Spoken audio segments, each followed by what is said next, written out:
Urat e shkatruara, ndërprerjet e energjisë elektrike, mungesa e ujit dhe spitalet e plaçkitura në të gjithë Sudanin dëshmojnë për ndikimin shkatrues në infrastrukturë të luftës dyvjeçare.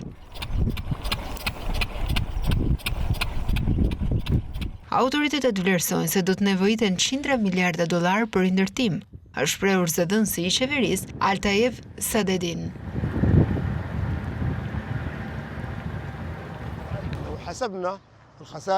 Nëse llogarisim humbjet në sektorin e energjisë elektrike, termocentralet dhe objektet e tjera të shërbimit si spitalet, ato të i kalojnë miliona apo miliarda dollar.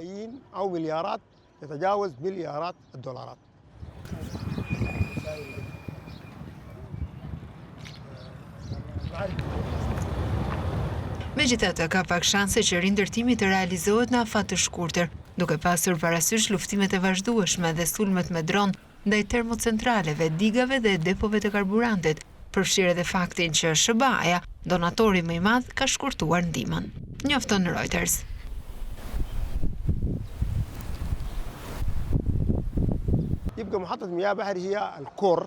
Ujësjellësi Bari është qendra e prodhimit të ujit në shtetin Khartoum.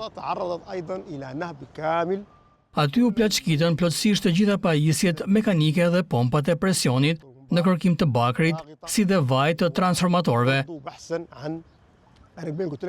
Këta transformator kanë vaj brenda, i cili thuhet se është i përzier me disa materiale dhe përdoret si karburant për makinat.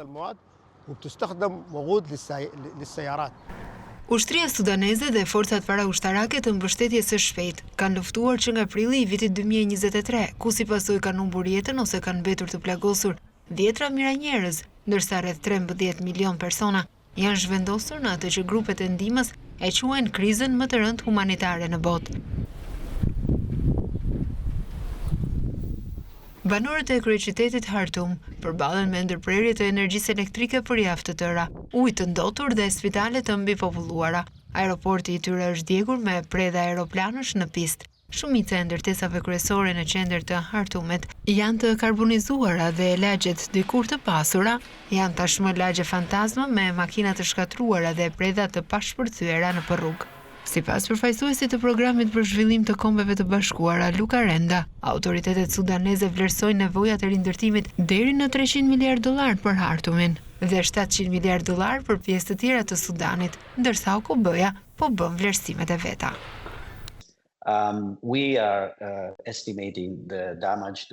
Po vlerësojmë se dëmi është në $100 miliarda, ndoshta rreth $300 miliardë. Po shqyrtojmë dëme të shumta në infrastrukturë, si në termocentrale dhe hidrocentrale. Të gjitha objektet, përfshirë objekte shëndetësore në Khartoum, janë dëmtuar. Prodhimi i naftës në Sudan është më shumë se përgjysmuar në 24.000 fuqi në ditë dhe aftësitë e tij të rafinimit janë ndaluar, pasi rafineria kryesore e naftës Al Jaili pësoi dëme prej $3 miliardë gjatë luftimeve, tha për Reuters ministri i naftës dhe energjisë Mohedin Naem. Nëse flasim për Khartoumin si një konsumator të madh të energjisë elektrike, mund të themi pothuajse se Khartoumi është shkatërruar 100%. Të gjitha qendrat tregtare që shpërndanin energji elektrike në Khartoum u shkatërruan, të gjitha. Po ashtu janë shkatërruar edhe të gjithë transformatorët. Mund të kishte pasur një dhomë për mirëmbajtje. Nga 100 transformator mund të kishim marrë 3, 4 ose 5 të mirë, por të gjithë tani janë shkatërruar.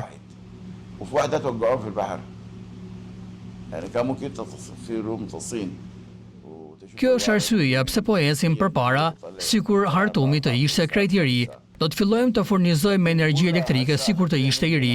Kështu po mendojmë.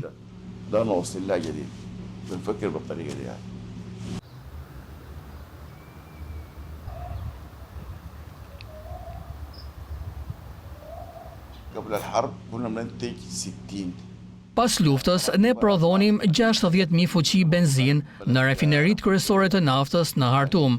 Këto janë probleme teknike për shkak të trazirave në vend, por në fakt prodhoheshin 60.000 fuqi benzine. Tani prodhojmë me vështirësi 24.000 fuqi benzine. Pa kapacitet rafinimi, Sudani tashmë eksporton të gjithë naftën e tij të papërpunuar dhe mbështetet në importe, tha ai. Gjithashtu ai lufton për të mirëmbajtur tubacionet e nevojshme nga Sudani i Jugut për eksportet e veta. Më herët këtë muaj, dronët shënjestruan depot e karburantit dhe aeroportin në qytetin portuar kryesor të vendit, në një sulm për të cilin Sudani fajsoi Emiratet e Bashkuara Arabe, ndërsa këto të fundit mohuan akuzat. Forcat qeveritare e rimorën Hartumin më herët këtë vit dhe ndërsa njerëzit kthehen në shtëpitë e përmbysura nga grabitësit, një tipar dallues kanë qenë vrimat e thella të shpuara në mure. Një prej rrugëve më të ngarkuara të Sudanit ka një hendek rreth 1 metër të thellë dhe 4 kilometra të gjatë, të zhveshur nga instalimet elektrike dhe me gjurmë djegjeje. Dy ujësiellës kryesor të Hartumit dolën jashtë funksionit në fillim të luftës, pasi forcat paraushtarake të mbështetjes së shpejtë plaçkitën makineri dhe përdorën naftë për të furnizuar me energji automjetet.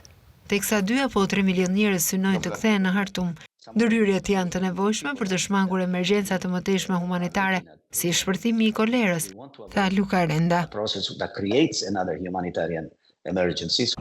Por lufta e vazhdueshme dhe buxheti i kufizuar nuk kuptojnë se një plan rindërtimi në shkallë të plot nuk është në proces.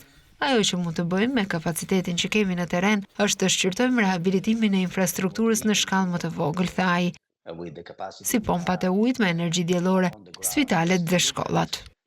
Smaller scale infrastructure.